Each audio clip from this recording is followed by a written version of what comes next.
Why does the law permit corporations to be prosecuted in Brazil? Corporations have a legal personality in Brazil and are subject to rights and obligations. When it comes to anti-corruption compliance, corporations can be held liable for acts practiced against the public administration, national or foreign. For such acts, corporations can face administrative and civil liabilities. What can corporations be prosecuted for?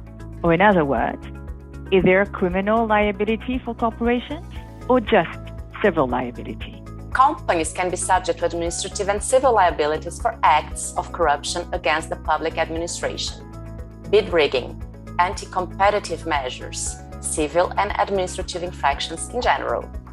Criminal liability of legal entities is an exception under the Brazilian law and is only possible in case of environmental crimes. What are the biggest corporate enforcement trends right now in Brazil? The biggest corporation enforcement trends in Brazil right now are data protection, because of the entering into force of the new GDPR Brazilian law. ESG is also a relevant trend.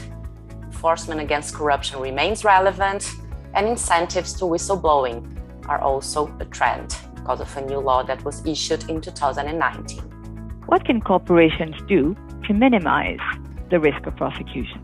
Corporations can minimize the risk of prosecution by adopting efficient compliance programs that are in line with the requirements of Brazilian authorities. In most cases, compliance programs are mitigating factors on civil and administrative infractions.